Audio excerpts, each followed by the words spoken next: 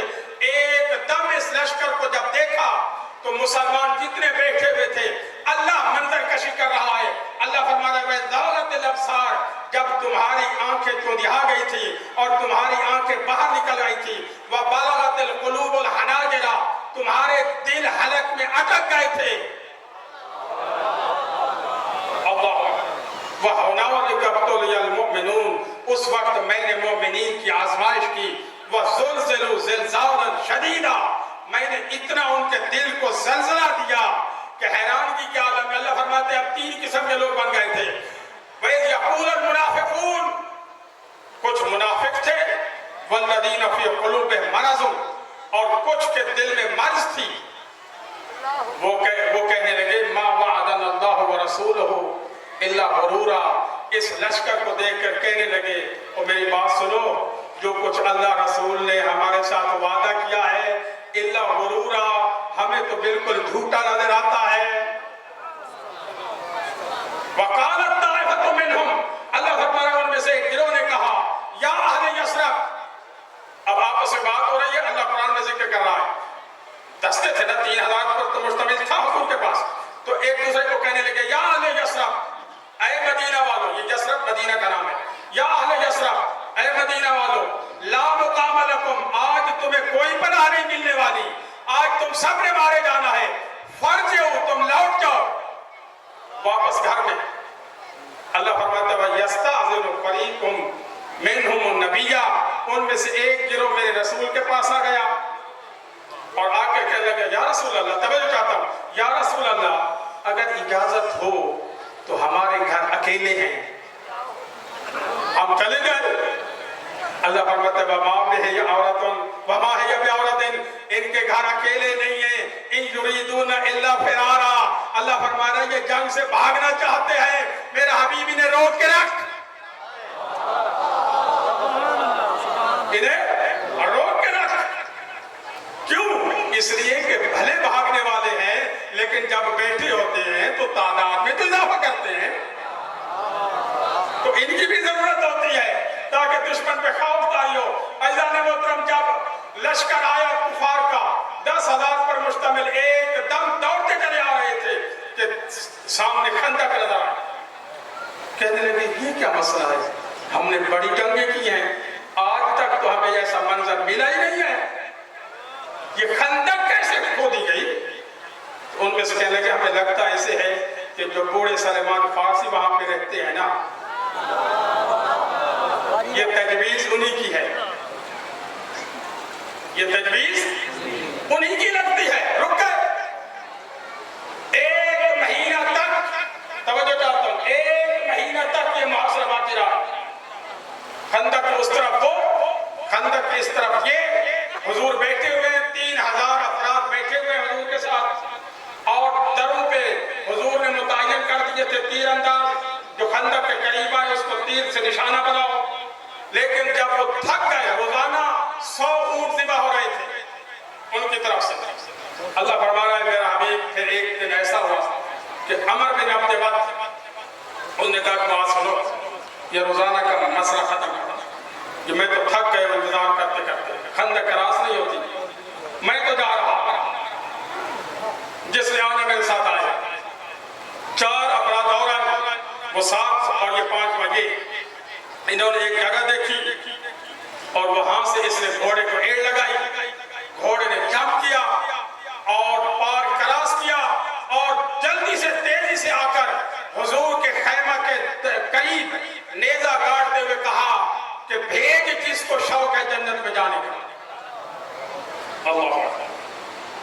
کہ جب کہا نا حضور نے پہلی مرتبہ زندگی میں یہ ارشاد فرمایا من ھذا الکلب، کوئی ہے جو اس کتے کی بکواس کو بند کرے، من ھذا الکلب۔ ابھی یہ جملہ ختم نہیں ہوا تھا، ابو طالب کا بیٹا علی کھڑے ہو گئے، یا رسول اللہ میں حاضر ہوں، یا رسول اللہ میں حاضر ہوں۔ رسول فرماتے علی بیٹھ جا، آج بہادری کا فیصلہ ہونا ہے، ایسا نہ ہو کہ کل کو کوئی کہے کہ یا رسول اللہ تیار میں بھی تھا، علی نے ذرا جلدی کر لی تھی، مجھے موقع نہیں ملا۔ رسول فرماتے علی بیٹھ، علی بیٹھ گئے۔ رسول فرماتے کوئی ہے، علی پھر کھڑے ہو گئے، بھئی حجت تو تمام ہو گئی تھی نا۔ علی فرماتے ہیں جب تک رسول پکارتا رہے لبیک کہتے رہو۔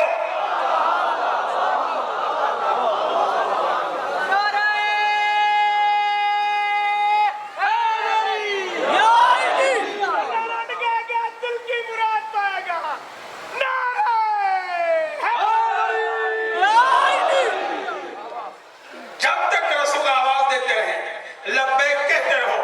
علی پھر کھڑے ہو گئے، یا رسول اللہ میں حاضر ہوں۔ رسول فرماتے ہیں یا علی دیکھا ہے کون ہے؟ علی فرماتے ہیں یا رسول اللہ میں بھی تو ابو طالب کا بیٹا ہوں، کوئی مسئلہ نہیں، آپ بھیجے تو صحیح۔ عزیزان محترم اتنے میں اب کمال کے وہ میں شعر پڑھ رہا ہوں، اور اگر یہ مولا کائنات نے اپنی شان میں خود قصیدہ پڑھا ہے، اپنے شان میں خود قصیدہ پڑھا ہے، حضور نے پڑھا ہے اور کچھ لوگوں نے پڑھا، اب میں آپ کے اذہان کو دعوت دے رہا ہوں، اگر مولا کے شعر پہ داد نہ ملی تو قیامت یہ داد نوٹ ہو رہی ہے اور قیامت والے دن اس کا اجر ملے گا۔ اب یہ جو عمر بن عبد الوہاب تھا نا، گھوڑے کو جولان دے رہا تھا، گھوڑا کو دوڑا رہا تھا، ایسے باہر دور ایسے کھڑا ہو رہا تھا اور پھر شعر پڑھ رہا تھا، شعر پڑھ رہا تھا قد بہات عن الندا، مجھے چیلنج کرتے کرتے میرا گلا بیٹھ گیا ہے، بیٹا میں کو حل میں بارز کوئی ہے جو میرے مقابلے پہ آئے؟ پھر کہتا ہے تم گواہ رہو جس جگہ پہ میں کھڑا ہوا ہوں نا، اس پر بڑے بڑے بہادروں کے دل گھبرا جاتے ہیں، اللہ، اور دنیا جانتی ہے کہ میں جنگوں میں بڑھ بڑھ کر حصہ لیتا ہوں۔ ان الصباحۃ والشجاعۃ فی الفتى خیر الغرائز، کہنے لگا جو شرافت اور بہادری ہوتی ہے نا، یہ تو نوجوانوں کی بہترین خصلت ہوا کرتی ہے۔ اب یہ شعر پڑھ رہا ہے کہ میرا مد مقابل طلب کرتے کرتے میرا گلا بیٹھ گیا ہے، میرے مقابلے پہ کوئی آتا نہیں ہے، جہاں پہ میں کھڑا ہوں وہاں پہ بڑے بڑے بہادر گھبراتے ہیں۔ اتنی دیر میں حضور نے علی کو قریب بلایا، سینے سے لگایا، اپنی تلوار علی کے حوالے کی، اپنی دستار علی کے سر پہ رکھی اور دعا کی پروردگار عبیدہ آپ نے بدر میں لے لیا، حمزہ آپ نے احد میں لے لیا، اب میرے پاس وقت علی بچا ہے، اے اللہ مدد کرنا۔ اب علی تیار ہو گئے، ایسا نہیں ہوتا، پوری توجہ میری طرف، اب علی تیار ہو گئے، علی نے تلوار کو ہاتھ میں لیا، اب تیاری پکڑ رہے تھے، اب کسی نے کچھ لقب سے نوازا، کسی نے کچھ لقب سے نوازا، کسی نے کہا امیر المومنین جا رہے ہیں، کسی نے کہا باب العلم جا رہے ہیں، کسی نے کہا تاج الاولیاء جا رہے ہیں، کسی نے کہا ثابت قدم جا رہے ہیں، کسی نے کہا جاہد فی سبیل اللہ جا رہے ہیں، کسی نے کہا عید اللہ جا رہے ہیں، کسی نے کہا ید اللہ جا رہے ہیں۔ رسول فرماتے ہیں سارے خاموش رہو، برز الایمان کل الی کفر کل، کل کا کل ایمان کل کفر کے مقابلے میں جا رہا ہے۔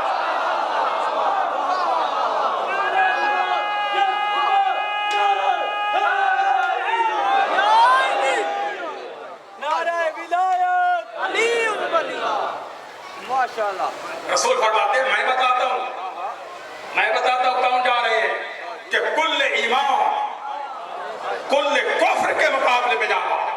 اب مولا نے تلوار کو ہاتھ میں لیا اور تیزی سے پیدل آہستہ نہیں دوڑنا شروع کیا۔ اب وہ یہ شعر پڑھ رہا تھا قد بہات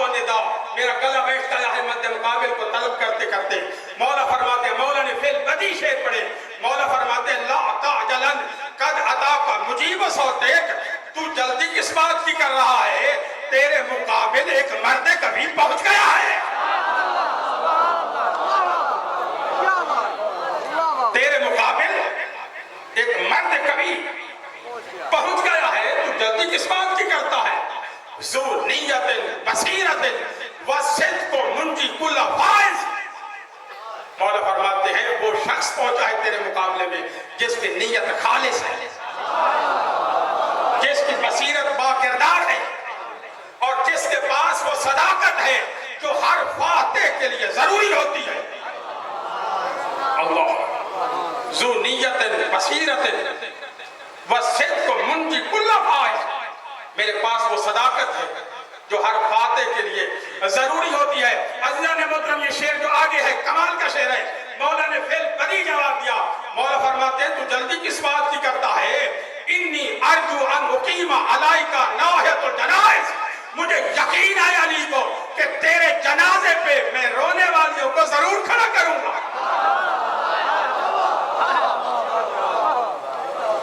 انی ارجو ان اقیم، مجھے یقین ہے کہ میں کھڑا کروں گا علیکہ تیرے اوپر ناحیت الجنائز، جب تیرا جنازہ پڑا ہوگا تیرے اوپر رونے والیوں کو ضرور کھڑا کروں گا۔ مل کے صلوات پڑھے، اب توجہ میری طرف ہے، میں آخری مرحلے میں آ گیا ہوں۔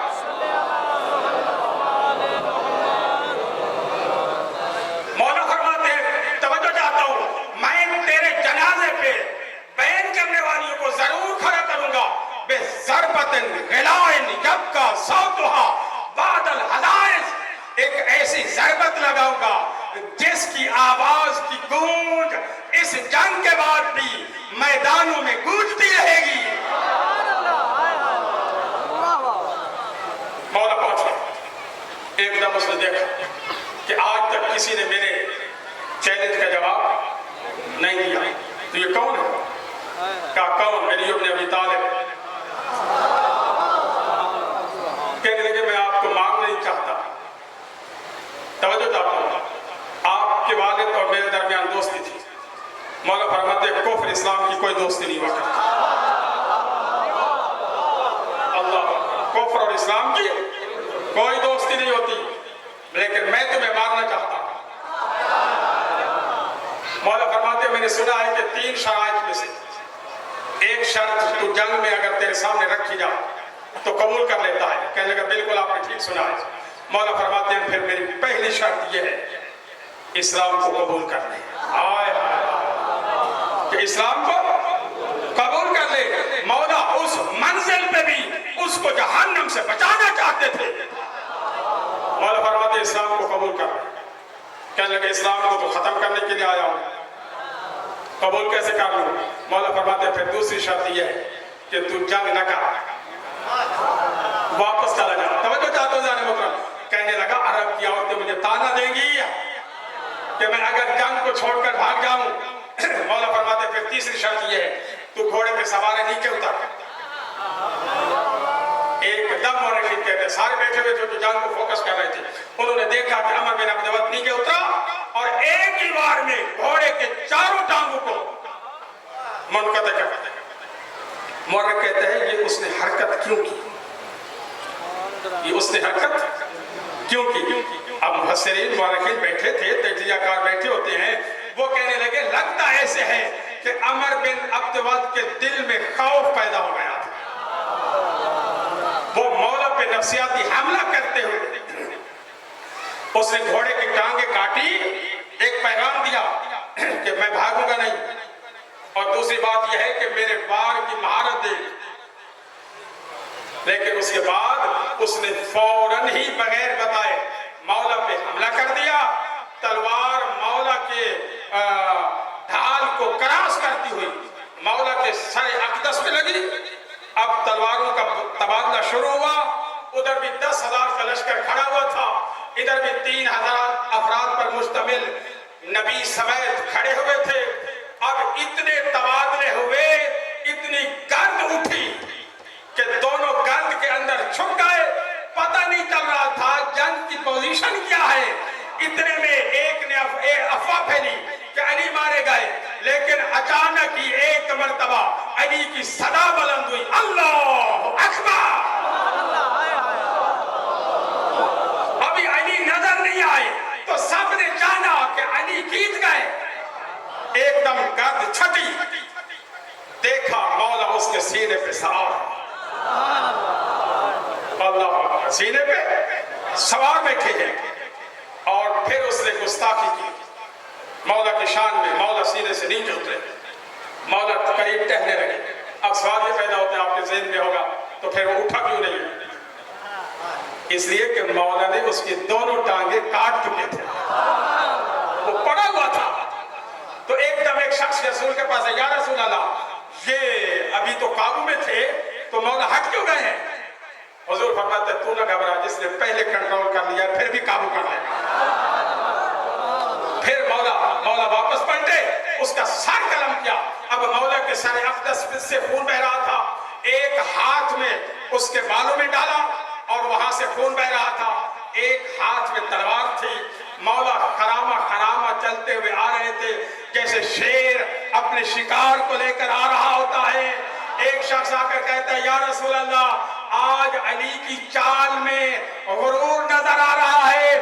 رسول فرماتے ہیں اللہ کی مرضی یہی ہے کہ آج اسی انداز میں چلے۔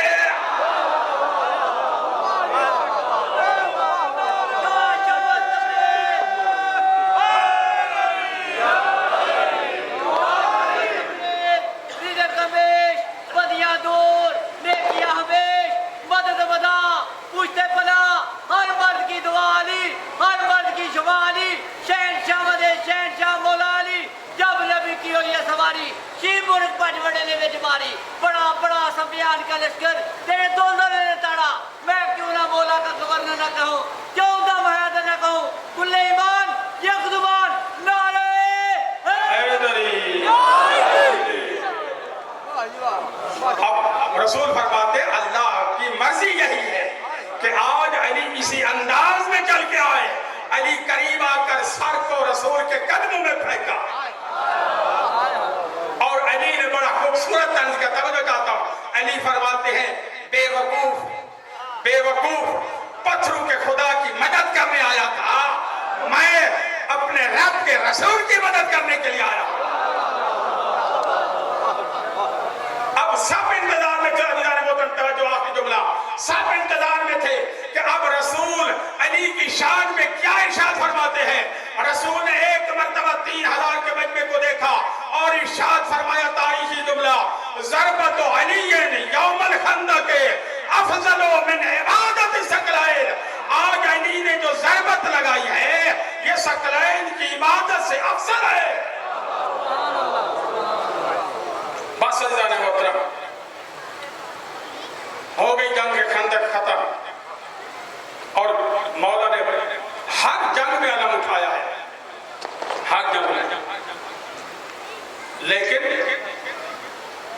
جب بھی لفظ غازی آتا ہے ذہن مولا کی طرف نہیں جاتا۔ فرصت دینے کے لیے آئے ہیں، دل کی گہرائی کے ساتھ دیا کریں۔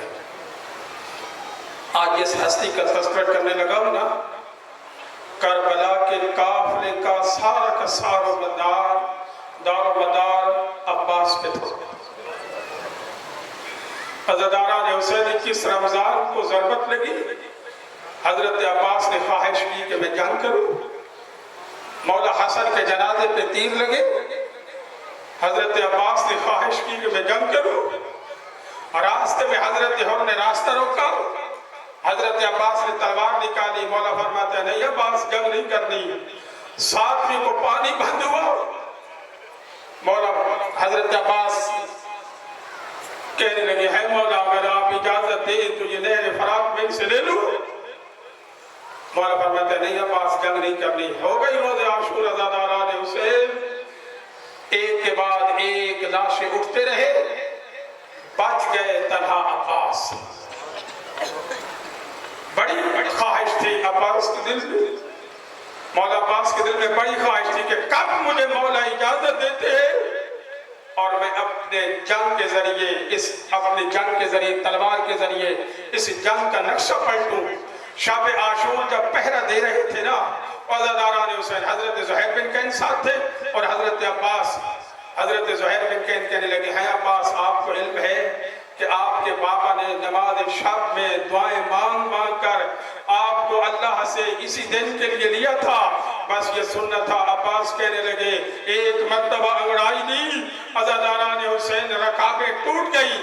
کہنے لگے زہیر کل اگر مولا نے مجھے اجازت دے دی نا، ایک مرتبہ میں صفین کا نقشہ پلٹ دوں گا اور یہ فوجیں میں شام پہنچا دوں گا.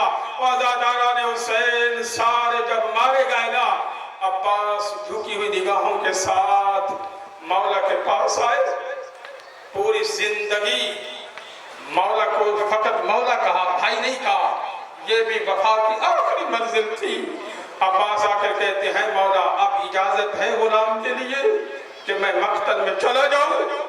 پوری زندگی عباس نے جواب نہیں دیا تھا.